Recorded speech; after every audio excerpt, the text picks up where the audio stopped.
няколко основни извода. На първо място, в рамките на историческия преглед на законодателството в областта на проституцията, в периода, обхващащ периода 1881-2010 година, единствено в периода до 1918 година в позитивното българско законодателство е имало известна, макар и частична, регламентация на някои от дейностите, свързани с явлението проституция.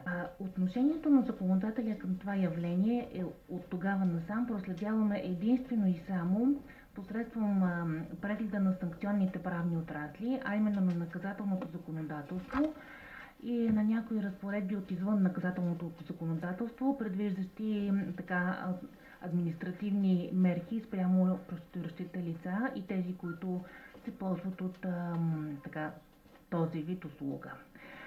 Втори основен извод, който се налага в резултат на изследването, е, че в българското законодателство може да се направи много ясна отлика на регламентацията и респективно забранителния режим по отношение на три различни категории лица.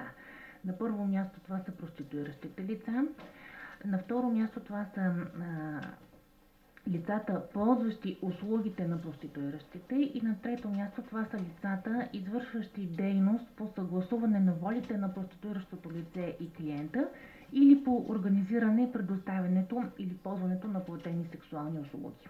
По отношение на първата категория лица, именно проституиращите лица, извън тази отметка, че в по-ранното развитие на българското законодателство е било регламентирано, по-настоящем липсва правна забрана за осъществяване на тази дейност.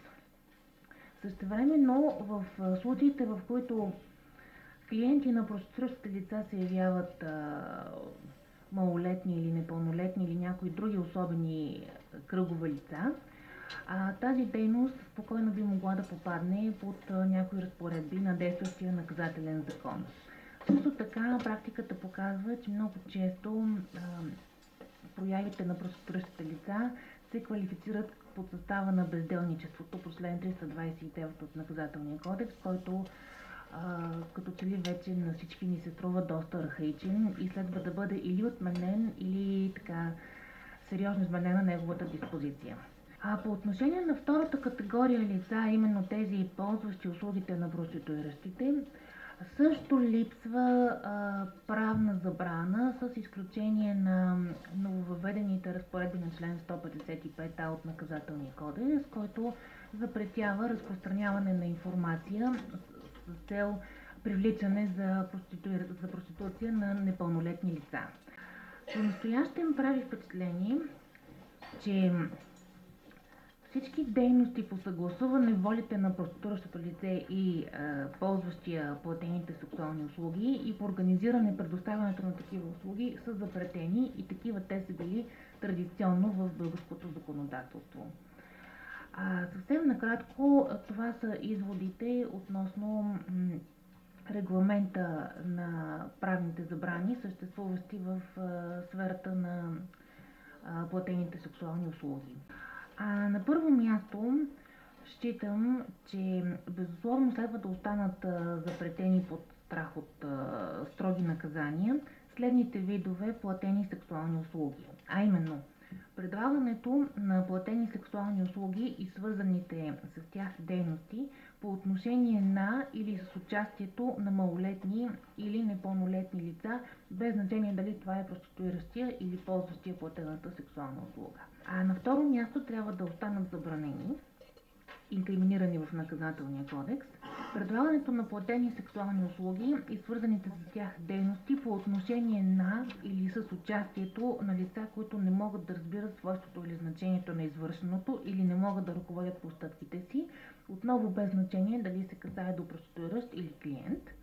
На трето място следва да останат криминализирани предлагането на платени сексуални услуги и свързаните с тях дейности по отношение на или с участието на сродници на потребителя и евентуалния организатор или посредник при предлагането на тези услуги, И на последно място трябва да останат забранени предлагането на платени сексуални услуги и свързаните с тях дейности по отношение на или с участието на лица, склонени да участват, било като проституиращ, било като клиент, с насилие, измама чрез използване на зависимост или чрез употреба на забранени вещества или медикаменти. В доброволната проституция са въвлечени три групи хора – проституиращите лица, техните клиенти и сводниците.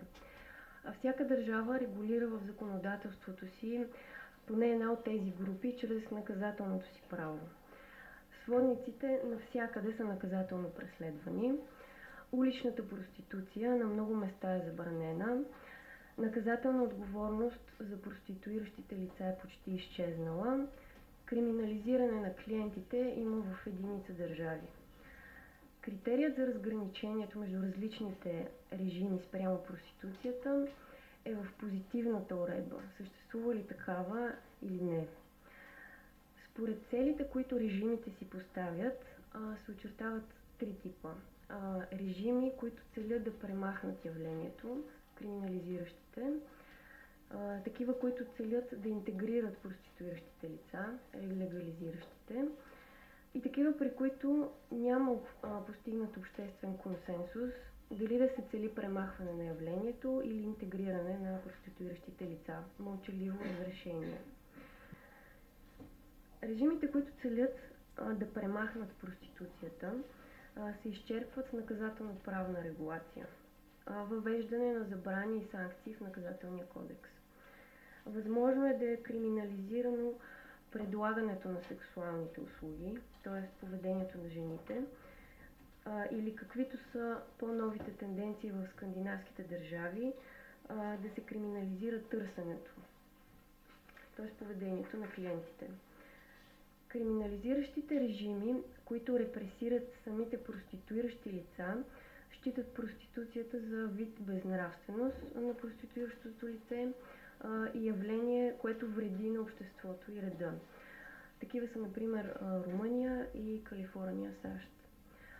Криминализиращи режими, които репресират клиентите на сексуални услуги, считат жените за жертва на експлоатация от страна на сводници и клиенти, а проституцията за социален проблем. Те не възприемат понятието доброволна проституция. Тя е винаги принудителна, резултат от неравенството между мъжа и жената. Режимите от тази група са насочени към това да мотивират излизането на проституиращите лица от тази дейност. Примери са Швеция, Исландия и Норвегия. Легализиращите режими разглеждат проституцията като вид доброволна трудова дейност, част от свободната стопанска инициатива. Те защитават доброволната проституция като проява на свободата на личността да се разпорежда с тялото си. Тази свобода подлежи на защита със средствата на социалното, на трудово-осигурителното право, здравеопазването и други. Представителите на този подход виждат узаконяването на проституцията като средство за преодоляване на нейните незаконни експлоатационни аспекти чрез изваждането й на повърхността, доближаването й до полицията и укрепването на социалния статус на проституиращите. Най-красноречиво тази позиция е изразена в дефиницията на Нова Зеландия за проституция – бизнес за предоставяне на търговски сексуални услуги. За разлика от криминализиращите режими, които се изчерпват с наказателна правна уредба, легализиращите съдържат позитивна уредба, т.е. специални закони за регулация на проституция. Те разрешават проституцията при определени условия. Режимът е типичен за Австрия, Германия, Гърция, Турция. Характерни са следните мерки за контрол: лицензии за публични домове, стандарти за работни условия, полицейско регистриране, редовни медицински прегледи, официални зони и часове за улична проституция и така нататък. В повечето държави уредбата е в закон, т.е. е най-съща на национално ниво. Единствено в Холандия всяка община урежда проституцията самостоятелно, чрез наредба, която се приема от местната власт. Най-много са режимите, които мълчаливо разрешават проституцията. Тяхното основно послание е на неангажираност към проституцията като вид занятие, с изразена известна нетърпимост към видимата проституция. Те не дават на проституцията позитивна регулация, но не я и забраняват изрично. Такива режими действат в България, Чешка република, Полша, Италия, Испания, Франция и други. Съществува негласно допускане, че може да е трудова дейност поради липсата на изрична забрана. Въпреки че не е незаконна, на практика е фактически невъзможно за жените да работят без да нарушават закона. Ако работят на улицата, те се преследват за безделничество и нарушение на обществения ред. Ако две жени или повече работят в закрито помещение, могат да бъдат наказани за държане на публичен дом. Ще завърша с едно интересно решение, възприето от Великобритания през 2009 година. Там се криминализира купуването и ползването на сексуална услуга от експлоатирано лице. Нещо повече, въвежда се презумпция, че клиентът знае, че лицето не проституира доброволно или че дава част от доходите си на посредник. Такъв клиент се наказва. Политиката на държавата е комбинирана с мерки за повлияване на общественото мнение и повишаване на чувствителността сред мъжете относно същността и вредите от сексуалната експлоатация.